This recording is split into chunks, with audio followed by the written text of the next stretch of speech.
The winter night was merciless. A bitter wind howled through the dense forest, shaking the bare branches and sweeping loose snow across the frozen road. The headlights of an old red truck cut through the darkness, illuminating a narrow, winding path that stretched endlessly ahead. The engine rumbled steadily, a rhythmic sound in the silence of the wilderness. Inside the truck's cabin, the driver, a rugged man in his late 40s with unshaven stubble and weary eyes, kept one hand on the wheel while the other rested on a small, battered cardboard box on the passenger seat. The box trembled slightly. Inside it, huddled in a ball, was a tiny golden retriever puppy, barely 6 weeks old. Its fur, a soft golden hue, was slightly damp from condensation inside the box. It shivered violently, its little body unaccustomed to the biting cold of winter. The man exhaled, his breath visible in the frigid air. His fingers tapped against the wheel, restless. His eyes flicked toward the box, then back to the dark road ahead. He had driven for miles, further and further from the small town, into a place where no one would find the pup. He hadn't wanted to do this. But life didn't care about wants. His wife had warned him there wasn't enough money, not enough food, not enough space in their tiny rented apartment. Another mouth to feed was a burden, not a blessing. He had argued, of course. The dog was innocent. It didn't ask to be born. But reality was cruel. And so here he was. The truck slowed as he reached a quiet bend in the road, surrounded by thick trees dusted in white. The sky above was heavy with the promise of more snow. The man tightened his grip on the wheel, then sighed deeply. "This is as far as I go, kid." He pulled the truck onto the snowy roadside and turned off the engine. For a moment all was silent except for the whisper of the wind through the trees. The puppy whimpered softly as the man lifted the box. It barely moved, its tiny paws tucked beneath its fragile body, its breath shallow. The driver hesitated. He could feel the warmth of the pup through the cardboard, a tiny heartbeat fluttering against the thin walls of the box. Was he really going to do this? His mind screamed at him to stop, but his hands had already acted. The door creaked open, letting in a blast of icy wind. Snowflakes swirled inside the cabin, clinging to his coat and stinging his exposed fingers. He stepped out and placed the box gently on the ground beside the road. The puppy whimpered again, sensing the sudden absence of warmth. Its small body curled tighter. The man clenched his jaw. He knew he should leave, just get back in the truck and drive away. But instead, he crouched down, staring at the helpless creature. "I'm sorry, kid." His voice was rough, barely above a whisper. "I can't keep you." The puppy stirred slightly, its tiny head lifting just enough for its cloudy blue eyes to meet his. There was no understanding in those eyes, only trust, a trust that he was about to betray. The man swallowed hard. "Don't think about it." He stood up and quickly walked back to the truck. His hands trembled as he gripped the door handle. "Just leave. It's just a dog." With a sharp intake of breath, he climbed into the truck and slammed the door shut. The engine roared to life. The tires crunched against the snow as the truck reversed, then rumbled forward onto the icy road. He didn't look back. Alone in the cold. The box shuddered slightly in the wind. Inside, the puppy let out a weak whimper, nudging the damp cardboard with its nose. It was alone. For a while it didn't move. Its body ached, its fur offered little protection against the cold, and the only warmth it had ever known had just driven away into the night. Snow began to pile onto the box, tiny flakes melting against its fragile fur. The puppy lifted its head again, ears twitching, listening. The only sounds were the soft whisper of wind and the occasional distant rustle of branches. Then, driven by some faint instinct, it tried to move. It pushed its tiny paws against the cardboard wall, weakly struggling to climb out. The effort was exhausting, but finally it tumbled forward into the snow, landing with a soft plop. The cold hit like a shockwave. The puppy gasped, its little body curling instinctively. The snow beneath it was wet, numbing. It shivered uncontrollably. It tried to stand but collapsed again. For a moment it just lay there, waiting for warmth that would never come. But something deep inside refused to let it give up. With sheer determination, it tried again, paws trembling against the icy ground. This time, it managed to stand. The road stretched endlessly in both directions, a vast emptiness of white and grey. It didn't know which way to go, but it had to go somewhere. A faint light in the distance. Hours passed. The puppy had wandered aimlessly, its tiny paws leaving faint imprints in the fresh snow. Its fur was now damp, its nose red from the cold. Hunger gnawed at its belly, but it didn't understand hunger. It only knew it hurt. The night had given way to the first hints of dawn, the sky turning from black to a dull, sleepy blue. Then a light, faint at first but growing brighter. A flickering golden glow from somewhere ahead. The puppy's legs ached, but it moved toward the light. It didn't know why. It only knew it couldn't stop now. With each step, the light became clearer, revealing the outline of a house, a small farmhouse, nestled at the edge of the forest. Smoke curled from a chimney, warmth, shelter. The puppy staggered forward, paws dragging through the deepening snow. And then, darkness. Its tiny body gave out. It collapsed, chest rising and falling in rapid, shallow breaths. The last thing it saw was the house, so close, yet impossibly far. Then the world faded to black. To be continued. Will the puppy survive? Who lives in the farmhouse? And what fate awaits this tiny creature, abandoned but still fighting for life? A soft, golden light stretched across the frost-covered landscape as dawn broke, casting a delicate glow on the snow-draped trees. The wind had settled, leaving behind a silent, frozen world, where only the occasional rustle of branches disturbed the morning stillness. Among the trees, a small farmhouse stood at the edge of the forest, its windows fogged up from the warmth inside. Smoke curled lazily from the chimney, a sign of life in the vast, icy wilderness. And just a few feet away from the front porch, half buried in the snow, lay the tiny, golden retriever puppy, unmoving. A boy with a gentle heart. A boy of about 10 years old limped toward the snowy yard, his crutch sinking into the fresh powder with each step. Ethan Carter had always been the first one awake in the house. It wasn't by choice. His body simply didn't let him sleep for too long. Born with a condition that left one of his legs weak and nearly useless, he had learned to navigate the world differently from other children. Most days, he didn't mind it. But there were moments, especially when he watched the other kids running around in town, that a deep ache settled in his chest. Today, though, that ache was replaced by something else entirely. As he stepped onto the porch, rubbing his hands together for warmth, his sharp eyes caught a small shape curled near the base of a tree, something golden against the stark white snow. A dog? Frowning, Ethan carefully made his way toward it, his heart pounding. As he got closer, he saw that it was a puppy, barely bigger than his two hands put together. Its fur was damp, tangled with bits of ice, and its tiny body was curled tightly, as if trying to hold on to whatever warmth it had left, and it wasn't moving. Ethan dropped his crutch and fell to his knees in the snow, ignoring the sharp sting of the cold against his skin. With trembling hands, he reached out and gently touched the puppy's side. For a moment, nothing. Then a faint rise and fall. It was alive. "Oh, no, no, no," Ethan whispered, his breath shaky. He carefully scooped the puppy into his arms, cradling it close to his chest. The fur against his jacket was ice cold.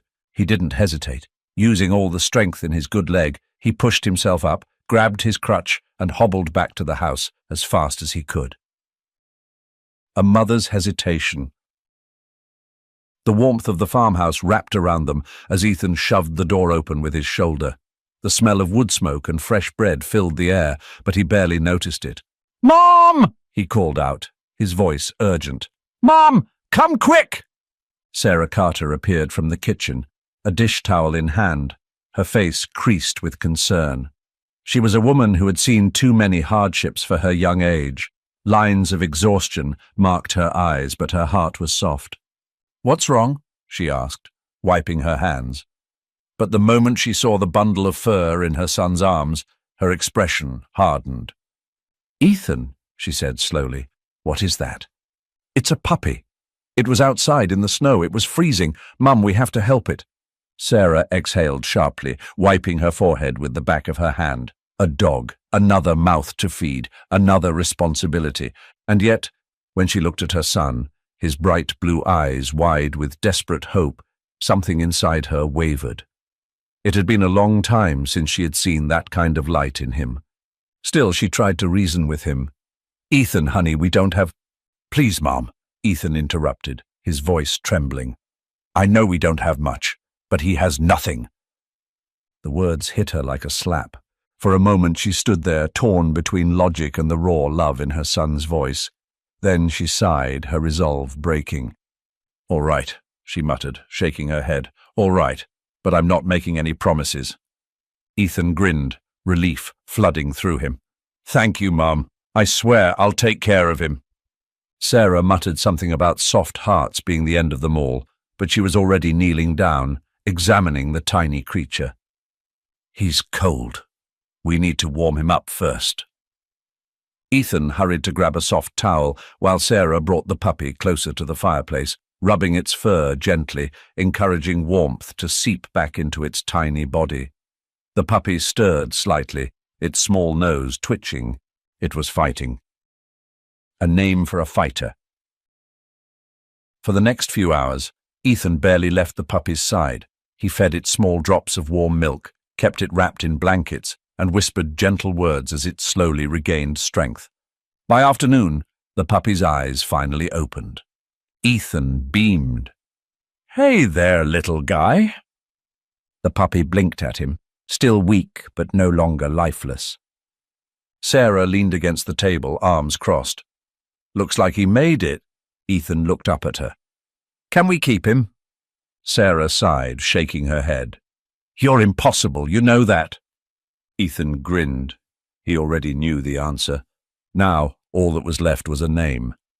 He glanced at the puppy, watching as it stretched its tiny legs, tail wagging weakly. "You're a survivor," he murmured. "You shouldn't have made it, but you did." Then, an idea. "Lucky?" Sarah raised an eyebrow. "Lucky?" Ethan nodded firmly. "Yeah, because even though he was abandoned, even though no one wanted him, he still found his way here. That's lucky, right?" Sarah exhaled through her nose, shaking her head. "I swear, kid, you could find hope in a storm." But as she watched her son cuddle the small golden pup, his eyes alight with something she hadn't seen in a long time, she smiled. Maybe, just maybe, they were all a little lucky today. The seasons passed, and Lucky grew from a frail, shivering puppy into a strong, loyal companion. His golden fur gleamed in the sunlight, his once weak frame now sturdy and full of life. No matter where Ethan went, Lucky was always at his side. For Ethan, who had spent most of his life watching other kids from the sidelines, Lucky was more than just a pet. He was a best friend, a protector, and a piece of Ethan's heart that had finally found its missing half. But not everyone saw Lucky the way Ethan did. The scar that started it all. From the moment Lucky first arrived in town, people whispered. At first, it was just curiosity. Where did the boy get the dog? Looks like a stray. Probably won't last the winter. But then someone noticed the scar. It ran along Lucky's back, a faint but distinct mark, a curved line, almost like a claw had once slashed across his golden fur. At first, Ethan thought nothing of it. After all, scars weren't unusual. Maybe it had happened when Lucky was abandoned. Maybe he had been injured before Ethan found him. But in a small town, a small mystery never stays small for long. The first whispers. It started with Old Man Whitaker. He had lived in town longer than anyone, his back hunched with age, his eyes sharp with suspicion. One afternoon, he was sitting on his porch when Ethan walked by with Lucky trotting beside him. The old man's face twisted in an expression of deep unease. "That dog," he muttered, pointing a gnarled finger at Lucky. "There's something wrong with it." Ethan frowned. "What?" Whitaker squinted, leaning forward as if seeing Lucky more clearly for the first time. Then, in a hushed tone, he said, "That mark on its back, that's no ordinary scar. That's the mark of bad luck." Ethan felt a chill crawl down his spine. "That's not true. Lucky's a good dog." Whitaker shook his head. "You ever wonder why a pup that small survived being abandoned in the snow? Things like that. They ain't natural." Ethan opened his mouth to argue, but Whitaker had already waved him off, muttering something about cursed creatures and things best left alone. A town's fear grows. The whispers spread. First, it was just the old folks, the ones who still clung to superstitions passed down through generations. Animals with strange scars bring bad omens. The mark is a warning, something unnatural follows that dog. Then, slowly, others started to listen. It didn't matter that Lucky had never done anything wrong. It didn't matter that he had only ever been kind, loyal, and gentle. People fear what they do not understand. And soon the town had made up its mind. Lucky was bad luck. Cold stares and silent roads. Ethan noticed the changes almost immediately. When he and Lucky walked through town, people pulled their children closer as they passed. Conversations quieted when they entered a store. Some folks refused to look him in the eye. One afternoon, while Ethan was tying Lucky's leash outside the general store, a woman named Mrs. Hargrave rushed out the door, nearly knocking over a stack of fruit crates. She clutched her scarf, eyes wide with fear. "Keep that thing away from me," she hissed before hurrying away. Ethan's fists clenched. It wasn't fair. Lucky had never hurt anyone. He was the best thing that had ever happened to Ethan. But it didn't matter what Ethan knew to be true. It only mattered what the town chose to believe.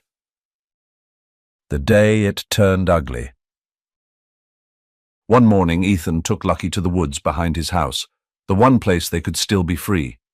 Lucky bounded through the trees, his golden fur catching the sunlight. Ethan laughed as his best friend chased after falling leaves, his tail wagging wildly. For a moment, Ethan forgot the whispers, forgot the cold stares. Here, it was just them, just two friends running through the trees where the world made sense. But then, a sharp cry. Ethan turned toward the sound, his heart dropping. 3 older boys stood at the edge of the woods. They were from town, kids Ethan had known all his life but had never called friends. One of them, Jake Peterson, sneered as he tossed a rock between his hands. "So this is the cursed dog, huh?" Ethan felt a knot form in his stomach. "He's not cursed." Jake smirked. "That's not what everyone says." Behind him, the other boys snickered. Ethan clenched his fists. "Lucky's a good dog." Jake shrugged. Maybe not." Then he lifted his arm. The rock flew through the air. It struck Lucky on his side. The yelp that followed was like a knife to Ethan's heart. Lucky stumbled back, his ears flattened, his body curling in on itself, but he didn't run. He just stood there, confused, hurt, but still trusting, as if he didn't understand why anyone would ever want to hurt him. Rage boiled inside Ethan. "Stop it!" he shouted, stepping in front of Lucky, his entire body shaking. Jake laughed. "Relax, cripple. It's just a stupid mutt." Ethan lunged. Pain shot through his bad leg and he stumbled, but his anger didn't fade. How dare they hurt the only thing in the world that had ever made him feel whole? A breaking point. The boys laughed as they walked away, tossing one last insult over their shoulders. Ethan dropped to his knees beside Lucky, his hands shaking with fury and helplessness. Lucky nudged him with his nose, licking his fingers as if to say, "It's okay, I'm okay." But Ethan knew it wasn't okay, and it would never be okay. The winter night was sharp and unforgiving. Snow fell in thick, swirling flakes, settling on the rooftops, blanketing the frozen ground. The cold air bit at Ethan's skin, but he didn't care. This was his favorite time of day, the quiet moments before bed, when it was just him and Lucky.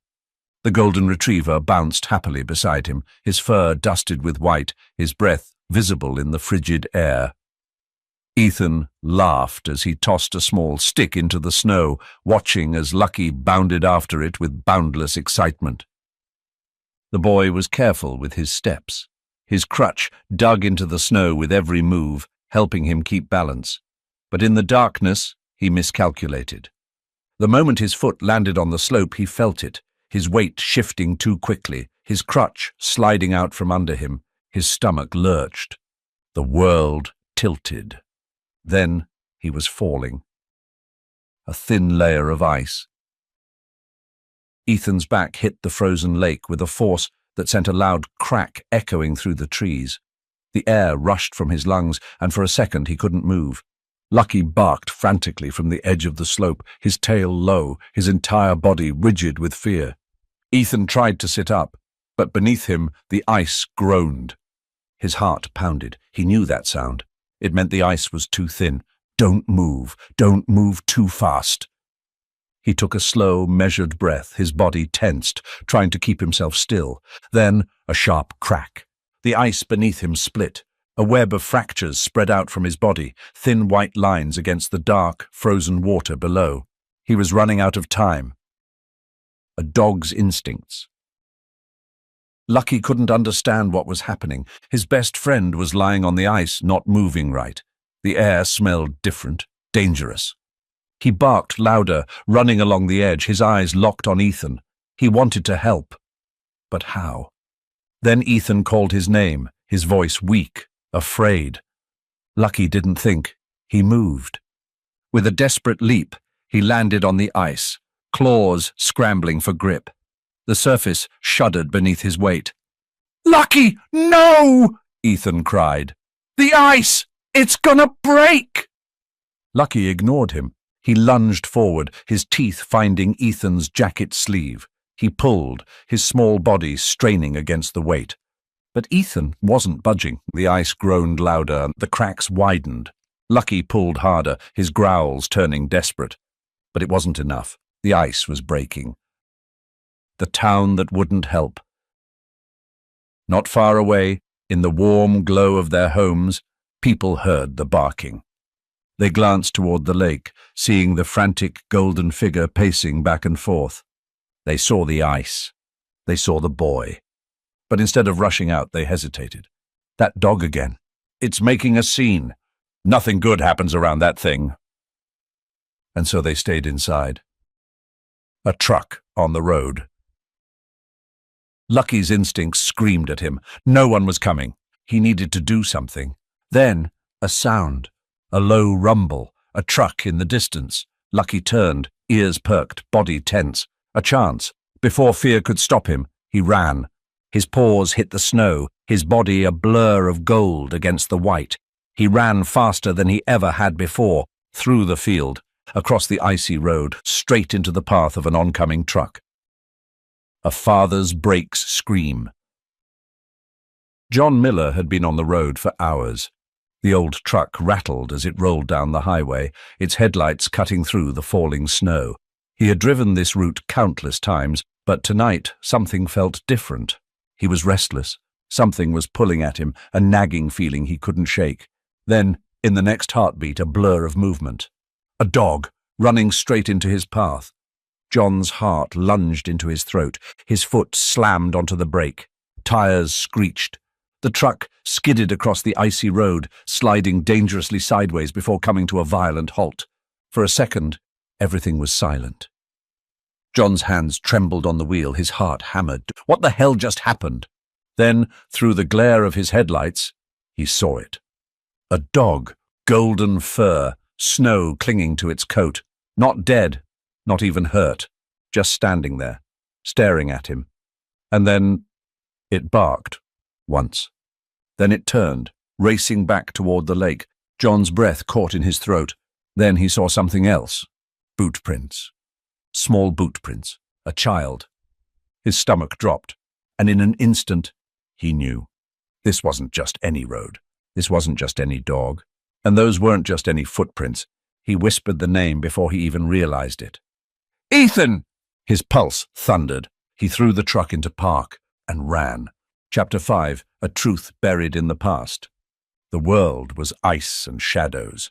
John ran, his boots crunching against the frozen ground, his breath coming in ragged gasps. His heart pounded like a drum in his chest, his body moving on instinct, not thought, not reason. Ahead, the lake stretched out, its surface cracked and broken. And in the center of that shattered reflection, a boy. A boy half submerged in the freezing water, his lips blue, his body limp. John's pulse roared in his ears. Ethan, his son. A father's desperate rescue. "Ethan!" John skidded to his knees at the edge of the ice. He didn't hesitate, didn't think. He lunged forward, grabbing Ethan's arm, his hands burning from the cold water. Ethan's body was so still, too still. "No, no, no," John muttered, pulling with all his strength. The ice cracked beneath him, but he didn't stop. He wrenched Ethan from the water, dragging him onto solid ground, collapsing beside him in the snow. Ethan coughed weakly, his body shivering violently. He was alive. John let out a breath he didn't realize he had been holding. Then a sound, a weak, trembling whimper. He turned. Lucky. The golden retriever stood a few feet away, his legs shaking, his chest rising and falling in shallow, uneven breaths. His fur was soaked, his body covered in ice and snow. But still, he had refused to leave Ethan's side. John watched as the dog took one unsteady step forward, then collapsed. "Lucky?" Ethan's voice was barely a whisper, but his arms immediately wrapped around the dog, pulling him close. John's breath hitched. Then, for the first time, he saw it. A scar that told a story. Lucky's fur, damp and matted, shifted slightly as Ethan held him, and there, running along his back, was a scar. John froze. It was a scar he knew, a scar he had seen before. His mind yanked him backward, years ago, to a different road, a different night. A memory resurfaces. John had been younger then, just another truck driver moving animals from one place to another. That night, the road had been dark, the storm raging. His headlights had barely cut through the sheets of rain pounding against the windshield. And then, a shape had appeared in the middle of the road. A dog, a pregnant dog. John had slammed on the brakes, the truck skidding dangerously. When he ran outside, she was lying there, injured but alive. She had looked at him with desperate eyes, her body weak, barely clinging to life. John had picked her up and placed her inside his truck, knowing she wouldn't last the night. And she hadn't. She had died before he could get her to safety, but not before giving birth to a litter of puppies. A puppy no one wanted. John had tried to do the right thing. He had taken the puppies to a shelter, hoping they would find homes. But one of them, the smallest, had been different. A faint scar had run along its back, a strange curved mark. People had whispered, "That one's cursed. It's bad luck. You don't want a dog like that." No one had wanted it. And when the shelter had become overcrowded, there had been no choice. John had loaded the pup into his truck, driven far, found an empty stretch of road, and left it there. The past and present collide. John's hands trembled. His eyes snapped back to the present, to the golden retriever in Ethan's arms, to the same scar. It wasn't possible, and it couldn't be possible, but it was. John's chest tightened. He had abandoned this dog, and now this same dog had just saved his son's life. The weight of it crashed over him like a wave, his breath shuddering. Lucky shouldn't have survived, but somehow he had. And in the strangest twist of fate he had found his way back. To Ethan, to him. John swallowed hard, his throat tight. His past had come full circle, and for the first time in years, he was ashamed. Snowflakes drifted through the silent night, their descent slow and peaceful, as if the world itself had paused to witness what was unfolding. The bitter wind had eased, replaced by a hush that carried the weight of long-buried pain and long-overdue truths. John Miller knelt in the snow, his arms wrapped around his son's trembling body. His chest rose and fell in ragged sobs, his breath hitching as years of regret and guilt unraveled all at once. His hands, rough from years on the road, clung to Ethan like a man holding on to the last piece of something he thought was lost forever. "I'm sorry," John whispered, his voice breaking. "I am so sorry." Ethan, still shivering from the cold, barely had the strength to respond. But in his father's embrace, something inside him softened.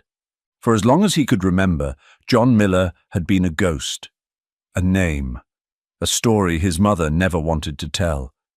But now he was here, real, solid, shaking, and crying for him. Ethan's throat tightened. "I thought you were gone," he murmured, his voice barely audible. John swallowed hard. "I was." He pulled back slightly, his face a mixture of pain and desperation. "But I was wrong. I should have never left, and I should have come back a long time ago." Ethan stared at him for a long moment. His father's face was lined with sorrow, his eyes red-rimmed and full of things he didn't know how to say. And Ethan wasn't ready to forgive him. Not yet. But for the first time in his life, he saw something in John's face he had never imagined he would. Regret and love. Maybe that was enough, for now. The town's awakening.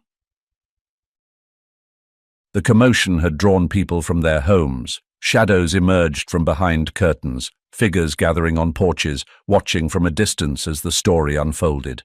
They had heard the barking. They had ignored it. Now they saw the boy who had nearly drowned, the father who had returned, and the golden retriever who had saved them both.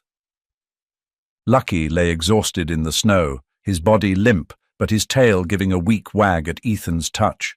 His breath came in slow, measured pants, but he was alive. The people whispered, "That dog! It saved the boy." But we thought... For months they had called him a curse, a bad omen, a sign of misfortune, and yet it was Lucky, the dog they feared, who had done what none of them had. He had acted when no one else would. He had saved a life. The whispers turned into murmurs, murmurs into understanding, and finally understanding into shame. They had been wrong. The dog that wasn't cursed. The town's baker, Mr. Harris, stepped forward first, his face pale with guilt. "That dog, he's a hero." A woman gasped, pressing a hand to her mouth. "We turned away when we should have helped." Even old man Whitaker, who had once been the loudest voice calling Lucky a bad omen, lowered his head. They had abandoned this dog, but he had never abandoned them. A home in more ways than one. As Ethan sat in the snow, cradling Lucky's head in his lap, he whispered, soft and full of emotion, "You're not bad luck, Lucky." He ran his fingers gently over the scar on the retriever's back, the same mark that had made people fear him, the same mark that had nearly cost him a home. But it wasn't a curse, it was proof of survival. Proof that Lucky had fought for his place in this world, just like Ethan. A tear slipped down Ethan's cheek as he leaned down, pressing his forehead against Lucky's. "You're the best thing that ever happened to me." Lucky let out a soft huff, his tail tapping weakly against the snow, and for the first time in a long time Ethan felt whole. The morning light broke gently over the town, casting a golden glow over the snow-covered streets. The storm had passed, leaving behind an eerie silence, a moment of reflection for those who had witnessed a miracle the night before. In the Carter household, the warmth of a crackling fireplace filled the air. Ethan sat curled up on the couch, wrapped in a thick blanket, his fingers gently stroking Lucky's fur. The golden retriever rested beside him, still recovering, but his tail wagged softly every time Ethan spoke to him. Across the room, John stood by the window, staring out at the town. He had expected to feel like an outsider here, like he had no right to stay.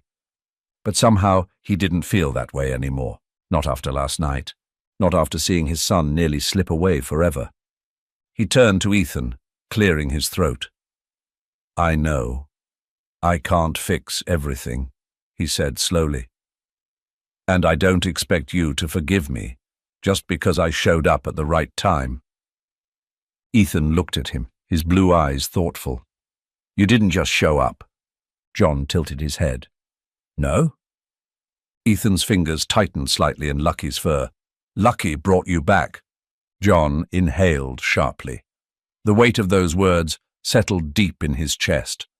His past mistakes had led him away, but a dog he once abandoned had led him home. Maybe some things in life couldn't be explained. Maybe some things were just meant to be. The town that learned to see differently. The town had changed overnight. People whispered different words now. "That dog saved a boy's life. We were wrong about him. Maybe we were wrong about a lot of things." It wasn't instant redemption, but change had begun. And it started with Lucky. When Ethan and Lucky walked through town now, people no longer looked away. Some even smiled. And for the first time since they had found each other, they weren't walking alone. Final lesson, a truth that matters. Life is full of misunderstandings, of judgments that don't tell the whole story. But the past does not define us. It's what we choose to do now, how we choose to love, how we choose to show kindness, that truly matters. Lucky was abandoned, Lucky was unwanted, but Lucky never stopped loving. And because of that love, a family was saved, a town was changed. So if you've ever felt like you weren't enough, like you didn't belong, remember this: you are not a mistake. You might just be someone's miracle. May love and compassion always fill our hearts. If this story touched you, share it and help spread kindness to the world.